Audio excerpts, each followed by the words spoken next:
Edgar Ettling era o último homem da antiga casa de Cerdic, o último ramo sobrevivente da linhagem real que um dia governou a Inglaterra anglo-saxônica. Em suas veias corria o sangue de reis há muito transformados em lenda, a linhagem de Wessex, a casa de Alfredo, o Grande, a dinastia que havia defendido a Inglaterra contra os vikings. No entanto, Edgar nasceu não em uma era de triunfo, mas no crepúsculo agonizante de sua casa. Sua vida se desenrolou durante um dos períodos mais violentos e transformadores de toda a história inglesa, um mundo desmoronando sob o peso da invasão, traição e conquista. Reinos estavam caindo, dinastias estavam chegando ao fim, e a velha Inglaterra dos anglo-saxões estava dando seu último suspiro. Quando a notícia chegou a Londres de que Haroldo Godwinson havia caído na Batalha de Hastings, Edgar foi proclamado rei da Inglaterra. Por um breve momento, o último descendente de Alfredo esteve às portas da história, o herdeiro legítimo de um reino em ruínas. Mas ele nunca usaria a coroa. Diante dele estava toda a força da máquina de guerra normanda, liderada por um dos comandantes mais formidáveis do mundo medieval, Guilherme, o Conquistador. Contra todas as probabilidades, Edgar escapou da captura e fugiu para o exílio. Ele passou anos em rebelião, travando uma luta desesperada contra o conquistador que havia roubado sua herança e destruído o mundo de seus ancestrais. A história dele, porém, não acabou ali. Em seus últimos anos, despojado de um reino, Edgar viajou para o leste e participou da Primeira Cruzada, um rei sem coroa em busca de propósito em terras distantes de casa. Lá ele conviveu com príncipes, guerreiros e exilados. Edgar foi muitas coisas: um herdeiro, um exilado, um rebelde, um guerreiro e um cruzado. Mas, acima de tudo, ele foi o último remanescente de uma era desaparecida, o último descendente de Wessex e o último eco da Inglaterra antes dos normandos. Esta é a história do rei que nunca foi. É provável que Edgar tenha nascido por volta do ano de 1052, bem longe do reino que um dia deveria ter sido seu. Seu local de nascimento não foi o Essex, nem Winchester, nem qualquer salão dos reis ingleses, mas sim a Hungria, uma terra distante onde seu pai, Eduardo, o exilado, viveu em exílio forçado durante a maior parte de sua vida. Sua família foi expulsa da Inglaterra após a queda de seu avô, Edmundo Braço de Ferro, o último grande rei guerreiro da casa de Wessex, antes da conquista dinamarquesa. Edmundo lutou desesperadamente para preservar seu reino contra o poder crescente de Canuto, o Grande, mas sua morte marcou o fim da resistência anglo-saxônica. A Inglaterra passou para mãos estrangeiras e, com isso, a fortuna da linhagem de Edgar entrou em colapso. Apesar de ainda ser um bebê, Eduardo, o exilado, foi mandado para longe da Inglaterra para garantir sua sobrevivência, já que a antiga Casa Real ameaçava o novo regime. E assim, pai e filho cresceram como estranhos à própria herança, vivendo não como príncipes, mas como exilados, enquanto os reis vikings governavam a terra que seus ancestrais haviam construído. O domínio dinamarquês na Inglaterra enfraqueceu após a morte dos herdeiros de Canuto. Quando Harda Canuto morreu sem deixar um sucessor, a linhagem dinamarquesa chegou a um fim abrupto. No vácuo de poder que se seguiu, o tio-avô de Edgar, Eduardo, o Confessor, foi convidado a voltar da Normandia para assumir o trono inglês, restaurando a casa de Wessex ao poder. Agora velho e sem filhos, Eduardo voltou-se para os últimos ramos sobreviventes de sua família. Ele convocou seu sobrinho ausente havia muito tempo, Eduardo, o exilado, de volta à Inglaterra, talvez esperando finalmente garantir o futuro da dinastia. Após anos no exterior, a família finalmente retornou ao reino do qual havia sido banida. Mas o destino deu outro golpe cruel. No ano de 1057, pouco depois de chegar à Inglaterra, Eduardo, o exilado, morreu inesperadamente, quase assim que pisou em sua terra natal. Os detalhes permanecem incertos e sua morte repentina há muito tempo desperta suspeitas. Seu filho Edgar foi deixado para trás ainda criança em um reino que mal conhecia, de repente transformado em algo muito mais significativo. O último homem sobrevivente da antiga Casa Real e talvez a esperança final da dinastia inglesa. Sem ter filhos homens, Eduardo, o Confessor, se interessou pela criação do garoto. Edgar foi criado dentro da corte real, sob os cuidados da formidável rainha do rei, Edith de Wessex. No ano de 1066, Edgar tinha apenas 14 anos, ainda pouco mais que um garoto. Ele se viu no centro de uma crise de sucessão que decidiria o destino da Inglaterra por gerações futuras. Seu tio-avô Eduardo, o Confessor, estava velho, cada vez mais frágil e se aproximando do fim da vida. Sem filhos sobreviventes, o futuro do reino havia se tornado perigosamente incerto. Em teoria, Edgar era o herdeiro natural. Ele era o último descendente masculino sobrevivente da Casa de Wessex, o último ramo vivo da linhagem de Alfredo, o Grande. Pelo sangue, a coroa deveria ter passado para ele. Porém, na Inglaterra do século XI, só o sangue não garantia o trono. Edgar era jovem, inexperiente e politicamente vulnerável. Ele não tinha pai para defender sua pretensão ao trono, nenhum parente poderoso para apoiar sua causa e nenhum exército leal o suficiente para colocá-lo no trono. A Inglaterra estava entrando em um dos momentos mais perigosos de sua história, com pretendentes rivais se reunindo além-mar e a invasão agora praticamente certa. O reino não precisava de um símbolo, precisava de um comandante. E assim, quando Eduardo, o Confessor, morreu, a coroa não passou para Edgar. Em vez disso, o Vitem elegeu Haroldo Godwinson, o homem mais poderoso da Inglaterra. Haroldo era cunhado do falecido rei, o nobre mais rico do reino e um guerreiro de valor comprovado, com experiência militar e autoridade política. Em um momento de crise nacional, ele era o homem mais bem posicionado para defender a Inglaterra. No entanto, o destino não foi mais gentil com Haroldo. Mais tarde, naquele mesmo ano, ele marchou para o sul para enfrentar a invasão normanda. Na Batalha de Hastings, Haroldo foi morto e o exército inglês foi derrotado. À medida que Guilherme, o Conquistador, avançava para o interior, alguns entre o clero e a nobreza anglo-saxônica sobreviventes finalmente recorreram a Edgar. Com Haroldo morto e nenhum outro pretendente mais forte restante, o jovem príncipe foi proclamado rei da Inglaterra em Londres. Por um breve momento, o garoto que havia sido privado de sua herança esteve à beira de entrar para a história. Finalmente, a coroa estava ao seu alcance. Mas o reinado de Edgar foi construído sobre o desespero, não sobre a convicção. Aqueles que o proclamaram fizeram isso com relutância, e seu apoio foi fraco desde o início. Enquanto isso, Guilherme agiu com uma rapidez implacável, assegurando o controle de Dover, Canterbury e Winchester, além de tomar o tesouro real.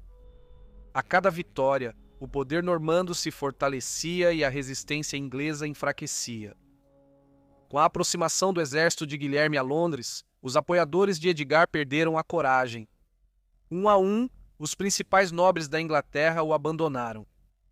Todos eles acabaram se submetendo a Guilherme em vez de arriscar a destruição. E assim, quase tão rapidamente quanto lhe foi oferecida, a coroa foi tirada de Edgar mais uma vez. Guilherme entrou em Londres em triunfo e ordenou a construção de fortificações para garantir sua conquista. No dia de Natal do ano de 1066, ele foi coroado rei da Inglaterra na abadia de Westminster. Com essa cerimônia, começou o domínio normando e a Inglaterra anglo-saxônica chegou ao fim. Após a coroação de Guilherme, o Conquistador, a Inglaterra ainda não estava subjugada. Embora Guilherme agora usasse a coroa, seu controle sobre o reino permanecia frágil, mantido apenas pelo medo, pelas fortificações e pela constante ameaça de violência. Sob a superfície, o ressentimento fervilhava por todo o país. A antiga nobreza anglo-saxônica não havia esquecido o que lhes fora tirado, e entre eles, Edgar continuava sendo um símbolo poderoso do mundo que havia sido perdido. Embora tivesse se submetido a Guilherme após a queda de Londres, Edgar nunca esteve realmente seguro nas mãos dos normandos. Ele era perigoso demais para ser ignorado e legítimo demais para ser totalmente confiável. Como o último descendente masculino da casa de Wessex, sua própria existência representava uma alternativa viva ao domínio normando. Enquanto Edgar vivesse, a conquista nunca poderia ser considerada totalmente completa. No ano de 1068, Edgar fez sua grande fuga do controle normando. Fugindo para o norte, ele buscou refúgio na corte de Malcolm III da Escócia, um governante que se mostraria tanto aliado quanto oportunista nos anos turbulentos que viriam. A Escócia oferecia o que a Inglaterra já não podia mais: segurança e distância do poder normando. A partir dali, Edgar começou a emergir não apenas como um pretendente despossuído, mas como símbolo nacional da rebelião contra o conquistador. O norte da Inglaterra já era profundamente hostil ao domínio normando.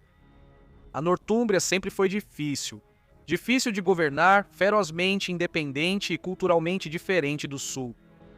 A autoridade normanda lá era fraca e a rebelião encontrou terreno fértil. No ano de 1069 surgiu uma grande oportunidade.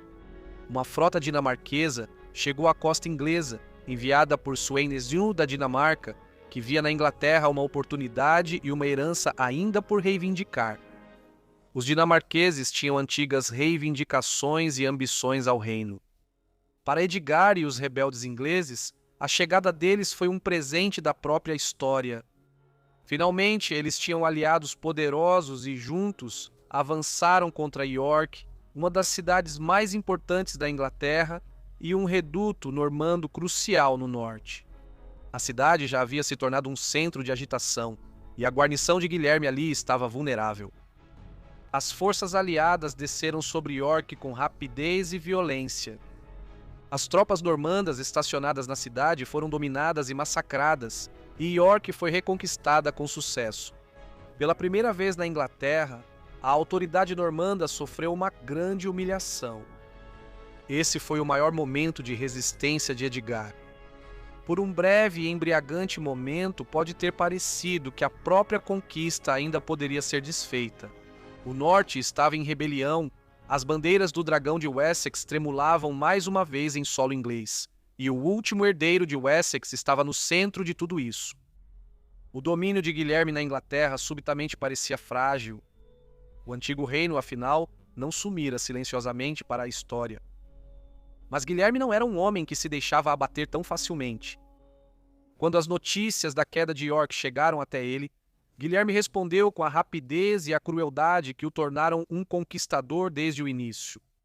Marchando para o norte, ele iniciou uma campanha brutal para esmagar toda a resistência.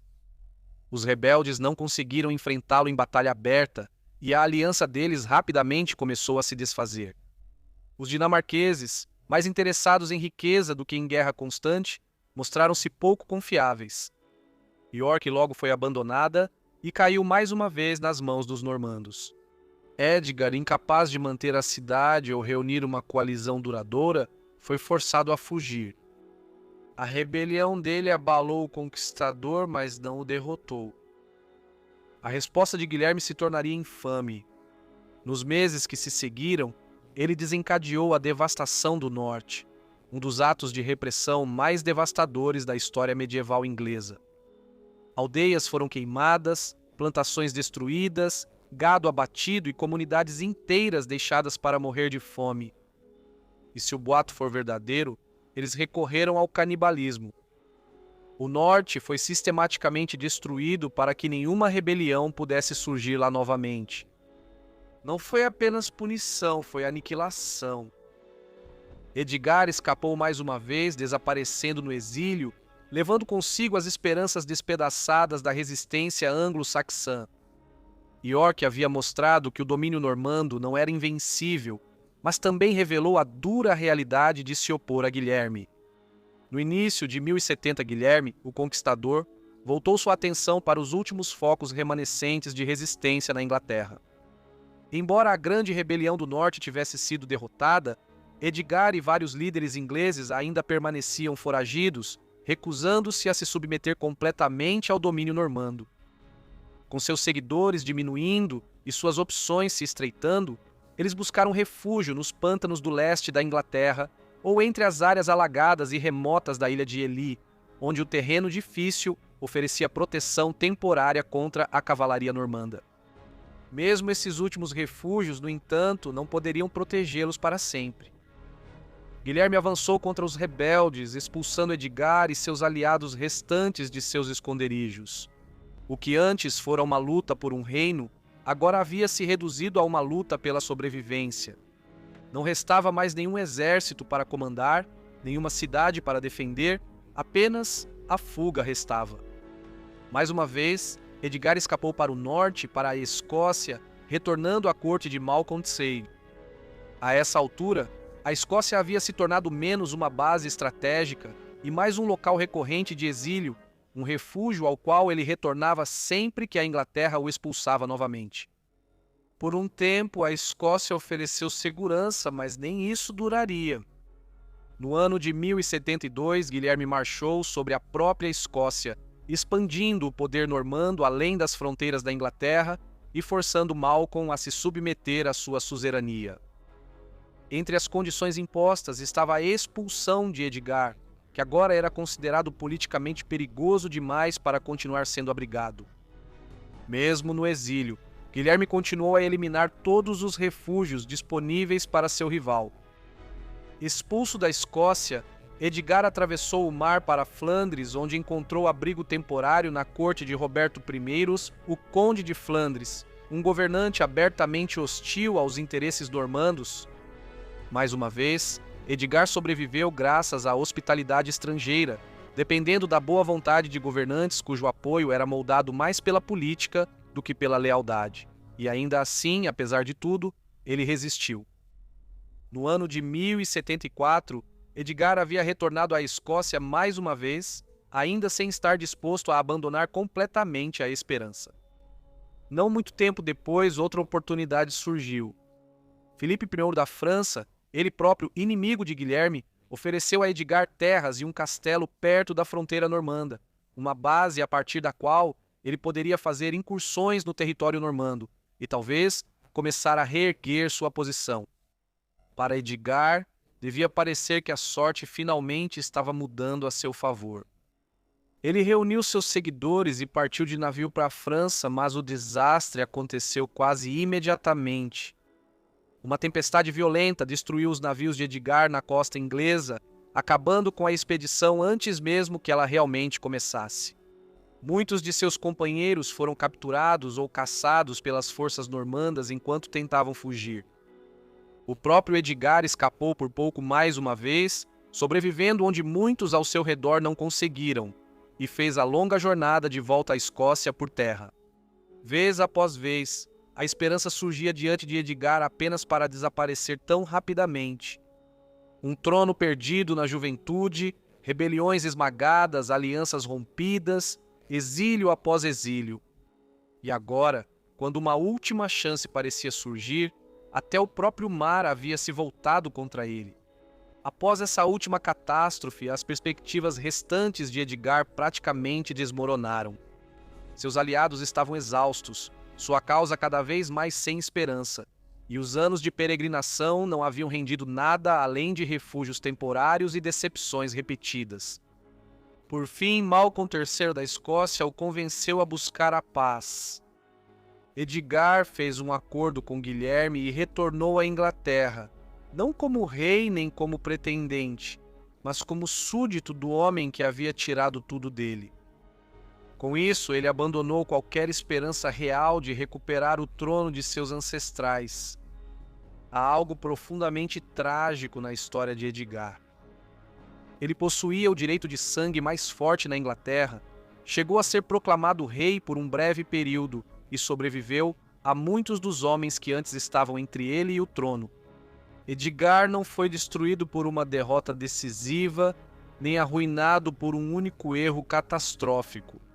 Em vez disso, ele foi lentamente desgastado pelo azar, pela má hora, pelas circunstâncias e pelo peso esmagador de um mundo em transformação. Apesar de ter feito as pazes com Guilherme, o Conquistador, e de ter abandonado formalmente suas ambições ao trono inglês, a posição de Edgar na Inglaterra continuava profundamente insatisfatória. Para um homem de sua linhagem e antigo status, as recompensas que ele recebeu foram surpreendentemente pequenas.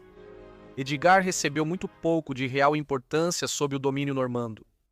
O respeito, a influência e a compensação que lhe foram concedidos ficaram aquém do que um príncipe de sua linhagem poderia esperar. De muitas maneiras, ele estava sendo tolerado e não honrado. No ano de 1086, Edgar já estava desiludido. O livro do Juízo Final, compilado naquele mesmo ano, registra Edgar como possuindo apenas 2 pequenas propriedades.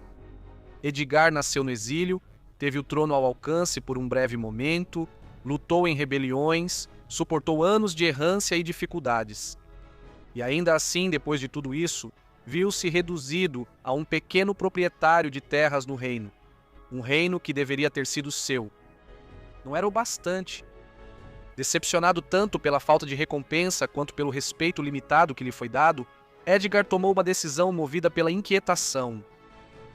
Ele renunciou à sua lealdade a Guilherme e deixou a Inglaterra mais uma vez, desta vez viajando para o sul com um séquito de seguidores até a Apulia, controlada pelos normandos, no sul da Itália. Foi mais uma reviravolta notável em uma vida já repleta de capítulos improváveis. Em vez de desaparecer silenciosamente na obscuridade da corte inglesa, Edgar mais uma vez escolheu o movimento em vez da estagnação, a incerteza em vez da humilhação. Mesmo depois de tudo, ele continuou sem querer simplesmente se acomodar no papel diminuído que a história lhe havia atribuído. Talvez a Itália simbolizasse algo que a Inglaterra já não podia. Possibilidade. Ao partir para o Mediterrâneo, Edgar parece ter abandonado suas propriedades inglesas completamente, provavelmente com pouca intenção de retornar. Seu tempo na Itália deixou quase nenhuma marca duradoura, e quaisquer ambições que o levaram até lá acabaram não se concretizando. Em apenas alguns anos, Edgar retornou à Inglaterra mais uma vez. Era mais um ciclo, infelizmente muito familiar em sua vida. Partida, esperança, decepção e retorno. Após a morte de Guilherme, o conquistador, no ano de 1087, o império que ele havia forjado foi quase imediatamente fraturado pela rivalidade entre seus filhos. Seu filho mais velho, Roberto Curdossi, herdou a Normandia, enquanto seu segundo filho, Guilherme II da Inglaterra, ficou com a coroa inglesa. Como frequentemente acontecia na política dinástica medieval, uma sucessão apenas dava origem a outro conflito. Foi durante essa luta que Edgar fez uma das alianças mais surpreendentes de sua vida. Edgar se aliou a Roberto Curtosi. À primeira vista, os dois homens formavam uma dupla improvável. Um era o herdeiro despossuído da Inglaterra anglo-saxônica, o outro, o filho normando do conquistador que havia destruído o mundo de Edgar. E ainda assim, de muitas maneiras, eles estavam ligados por uma compreensão tácita. Ambos os homens viveram à sombra de uma herança negada ou diminuída. Edgar foi brevemente proclamado rei, apenas para perder tudo na conquista normanda, enquanto Roberto, apesar de ser o filho mais velho de Guilherme, foi negado à própria Inglaterra e foi forçado a ver o irmão mais novo ficar com o prêmio mais rico e poderoso. Cada um era um príncipe moldado pela frustração, ofuscado e assombrado pela sensação de que a história não lhes havia dado o que era de direito deles. Em Roberto, Edgar pode ter visto algo de si mesmo. E em Edgar, Roberto encontrou não apenas um conselheiro útil, mas um homem cuja vida inteira havia sido forjada na perda e na resistência. Nesse período, Edgar já havia se tornado um dos 3 principais conselheiros de Roberto. O antigo pretendente à Inglaterra agora estava profundamente inserido na política aristocrática normanda, servindo ao lado da própria dinastia que o havia destituído. Juntos, Roberto e seus aliados lançaram uma campanha para derrubar Guilherme Rufo e tomar a Inglaterra. Mas mais uma vez, Edgar se viu do lado perdedor da história. O conflito terminou em fracasso no ano de 1091 e um acordo foi alcançado entre os irmãos. Como parte da reconciliação, as terras que Edgar havia recebido de Roberto na Normandia foram tiradas dele e devolvidas aos antigos proprietários. Foi mais uma humilhação já conhecida. Mesmo após anos de serviço, Edgar continuava vulnerável aos acordos políticos de homens mais poderosos. Propriedade, influência e segurança eram sempre temporárias em sua vida, conquistadas por pouco tempo e perdidas com a mesma rapidez. Desiludido, Edgar partiu mais uma vez para a Escócia, retornando à corte de Malcolm III, onde os preparativos estavam em andamento para uma nova guerra contra Guilherme Rufo. Quando William marchou para o norte e os dois exércitos finalmente se enfrentaram, a batalha parecia iminente, mas no final, as espadas permaneceram embainhadas. A negociação prevaleceu sobre o derramamento de sangue, e de forma apropriada, foi Edgar quem ficou no centro disso. Edgar negociou em nome de Malcolm. Um acordo de paz foi alcançado e Edgar foi formalmente reconciliado com William. Mas a paz quase nunca durava muito. Em poucos meses, Roberto deixou a Inglaterra e, frustrado com o fracasso de William em cumprir os termos do acordo, Edgar voltou com ele para a Normandia, permanecendo leal ao seu amigo e patrono. O vínculo deles era, de várias formas, uma das ironias mais sutis da história. No ano de 1093, Edgar foi enviado mais uma vez à Escócia, desta vez em nome de William. Rufus, encarregado de negociar com Malcolm, que havia ficado insatisfeito com as falhas dos normandos em cumprir totalmente os acordos anteriores. As relações se deterioraram até virar guerra, e Malcolm invadiu a Inglaterra. Nesse mesmo ano, tanto Malcolm quanto seu herdeiro designado foram mortos na Batalha de Ornwick. As mortes deles mergulharam a Escócia em outra crise de sucessão. O irmão de Malcolm, Donald Ben, tomou o trono e expulsou muitos dos seguidores ingleses e franceses que haviam ascendido durante o governo de Malcolm. A hostilidade dele em relação à influência anglo-normanda rapidamente o colocou em conflito com William. Mais uma vez, Edgar foi envolvido na turbulência política de outro reino. Após uma tentativa fracassada anterior de colocar Duncan, filho de Malcolm, no trono, uma segunda intervenção foi lançada no ano de 1097. Desta vez, o próprio Edgar liderou a expedição. À frente de uma força invasora, ele marchou para a Escócia e conseguiu expulsar Donald do poder. Em seu lugar, Edgar colocou seu sobrinho e xará, Edgar da Escócia, filho de Malcolm e Margarida da Escócia, que era sua irmã. Foi uma das raras vitórias claras da vida de Edgar.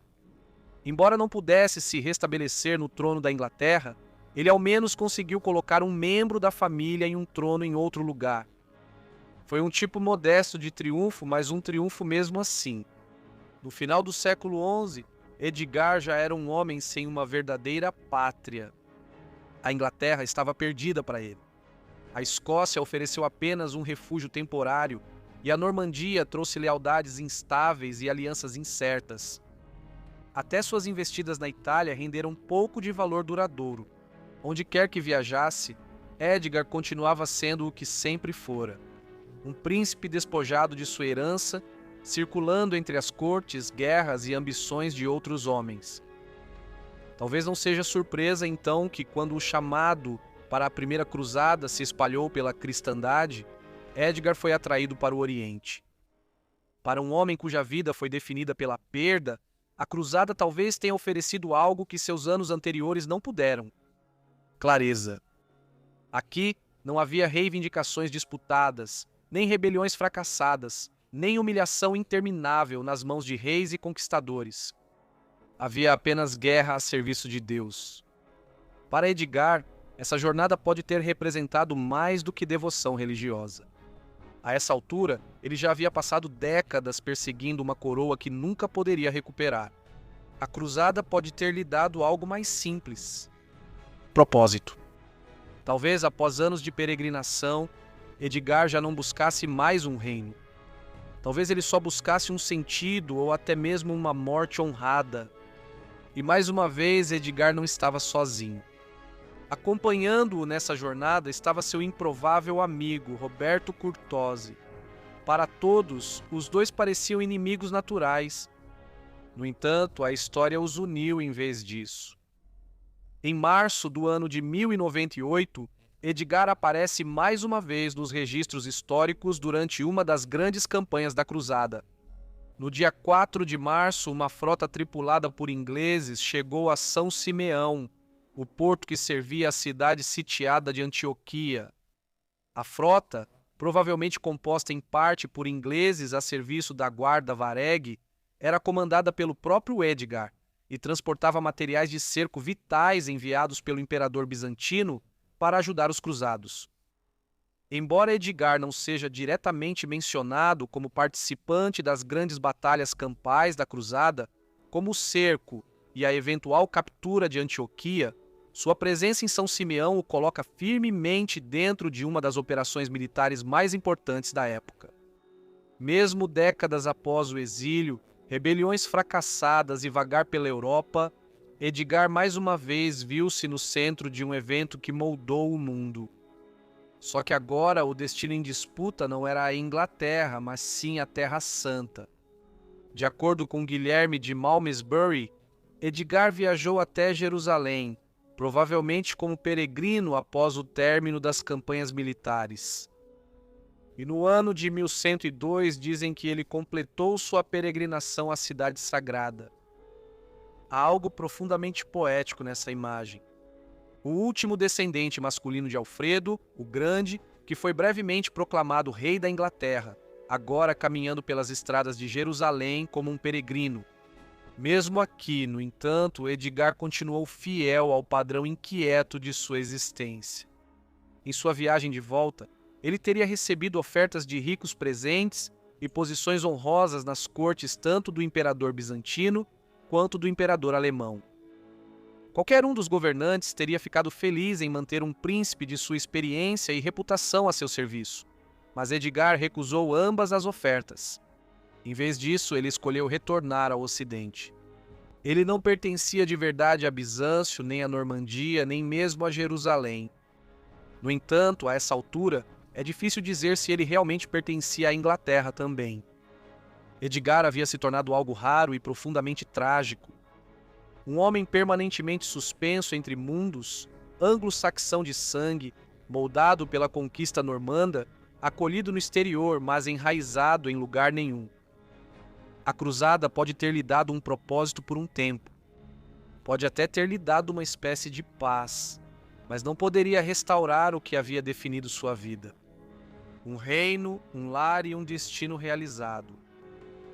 No ano de 1100, a Inglaterra foi abalada pela morte súbita e misteriosa de Guilherme II da Inglaterra.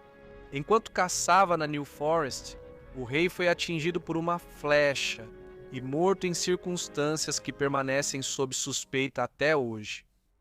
Se foi acidente, assassinato ou conveniência política disfarçada de infortúnio, a morte dele desencadeou mais uma crise de sucessão dentro da dinastia normanda. O irmão mais novo de Guilherme, Henrique I da Inglaterra, garantiu para si tanto o tesouro real quanto a coroa inglesa. Mais uma vez, Roberto, apesar de ser o filho mais velho de Guilherme, o Conquistador, viu-se privado daquilo que, por direito de nascimento, poderia razoavelmente ser seu. Edgar mais uma vez se aliou ao seu velho amigo Roberto. A amizade deles há tempos já superara a mera conveniência política. Edgar voltou ao lado de Roberto quando a família normanda mergulhou mais uma vez em conflito civil, desta vez contra Henrique.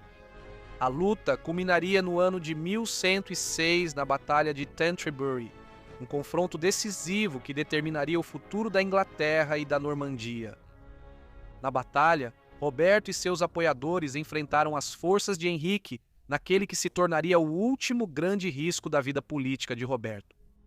Edgar lutou ao lado de seu velho companheiro, provavelmente em uma das últimas ações militares de sua própria e longa carreira turbulenta.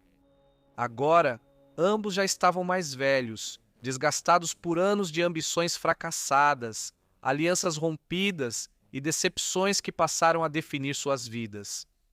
Ainda assim, eles permaneceram juntos mais uma vez como lendas das cruzadas. Mas a batalha terminou em derrota. As forças de Henrique prevaleceram, esmagando o exército de Roberto. Com isso, a longa luta de Roberto Curtosi chegou ao fim. o filho mais velho do conquistador, que já foi duque da Normandia, cruzado e pretendente ao trono inglês, passaria o resto de sua vida preso. Ele nunca mais conheceria a liberdade. Para Edgar, a sorte foi um pouco mais generosa. Capturado após a batalha e levado de volta para a Inglaterra, ele acabou sendo perdoado e libertado por Henrique I. Foi uma conclusão inesperadamente misericordiosa. Edgar, no entanto, já não era mais o jovem pretendente perigoso de 1066, nem o símbolo da rebelião do Norte. Agora ele era uma relíquia envelhecida de um mundo político desaparecido. Há algo profundamente melancólico neste capítulo final da vida de Edgar. Nos últimos anos de sua vida, Edgar desapareceu silenciosamente das grandes lutas que um dia o definiram. Não haveria uma rebelião final, nenhuma última pretensão desesperada ao trono inglês e nenhum retorno milagroso da casa de Wessex. As guerras haviam terminado, as rebeliões foram extintas e o mundo que Edgar passou a vida tentando recuperar já havia há muito tempo se tornado história. Grandes homens que moldaram a vida de Edgar já começavam a desaparecer. Reis, conquistadores, rivais e companheiros igualmente surgiram, lutaram, governaram e morreram, enquanto Edgar, de alguma forma, perdurou além de todos eles. Acredita-se que, já no fim da vida, talvez por volta do ano de 1120, Edgar tenha viajado novamente para o norte, para a Escócia, um reino que tantas vezes serviu como refúgio e como um segundo lar ao longo de sua longa e inquieta vida. A essa altura, Edgar havia se tornado algo quase fantasmagórico, uma relíquia sobrevivente de uma outra Inglaterra. Ele havia nascido nos últimos anos em que a linhagem de Alfredo, o Grande, ainda tinha significado político vivo. Ele conheceu a corte de Eduardo, o Confessor, testemunhou a morte de Haroldo Godwinson na Batalha de Hastings e ele próprio foi brevemente proclamado rei da Inglaterra no caos que se seguiu. Ele viu Guilherme, o Conquistador, tomar o reino e alterar permanentemente o destino da Inglaterra. Depois ele viveu o suficiente para ver Guilherme morrer, seguido pelo reinado e morte repentina de seu filho, Guilherme Rufo. Depois dele veio Henrique I da Inglaterra, sob cujo reinado a Inglaterra se tornou ainda mais normanda, afastando-se ainda mais do mundo que Edgar conhecera. Reis iam e vinham diante de seus olhos. Dinastias surgiram, se estabilizaram e se consolidaram enquanto a dele própria virava apenas lembrança. Ele sobreviveu não apenas a homens, mas a toda uma ordem política. Quando Edgar nasceu, a Inglaterra anglo-saxônica ainda existia como uma realidade viva. Quando ele envelheceu, esse mundo já havia sido apagado, sua aristocracia havia sido deslocada, suas instituições transformadas e sua casa governante completamente removida do poder. E Edgar foi a última testemunha viva desse desaparecimento. Ele foi o último descendente masculino de Alfredo, o último do sangue de Wessex. No ano de 1120, Edgar viveu para testemunhar uma última ironia da tragédia dinástica. Naquele ano, o desastre do navio branco tirou a vida de Guilherme Adelin, o único filho legítimo e herdeiro de Henrique I da Inglaterra. Guilherme Adelin também era filho da própria sobrinha de Edgar, Matilde da Escócia, conhecida anteriormente como Edith. Mesmo na velhice, Edgar viveu o suficiente para ver outra crise de sucessão começar a se desenrolar, a famosa Guerra Civil conhecida como a Anarquia. Nesse momento, porém, essas lutas já não diziam mais respeito a ele. De acordo com o historiador Guilherme de Malmesbury, no ano de 1125, Edgar ainda estava vivo, agora envelhecendo tranquilamente no interior, vivendo em reclusão e obscuridade. Um homem que já esteve no centro da maior crise de sucessão da Inglaterra, que foi proclamado rei, liderou rebeliões, atravessou reinos, navegou até a Terra Santa, aconselhou príncipes, lutou em guerras e sobreviveu a dinastias, agora passava seus últimos anos em silêncio. Edgar simplesmente desapareceu da história. Ele morreu em algum momento após o ano de 1125. A data exata é desconhecida, embora ele já tivesse pelo menos na casa dos 75 anos e o local de seu túmulo foi perdido. Nenhum grande túmulo marca o local de descanso final do último descendente masculino da casa de Wessex. Há algo realmente comovente e simbólico nisso. Ele não foi lembrado como um conquistador nem como um rei vitorioso. A vida dele foi mais trágica e, de certa forma, mais notável. Edgar Atheling foi o homem que sobreviveu ao fim de sua própria era. O herdeiro não coroado, o rei que nunca foi, o último descendente de Alfredo. Agradeço imensamente a todos os meus membros. A contribuição de vocês torna esses vídeos possíveis. Um agradecimento especial para Stephanie Hassan, Teresa Lux e John Seitz. Se gostou do vídeo, curta, inscreva-se e compartilhe. E eu vejo vocês em breve para mais um vídeo do History Profiles.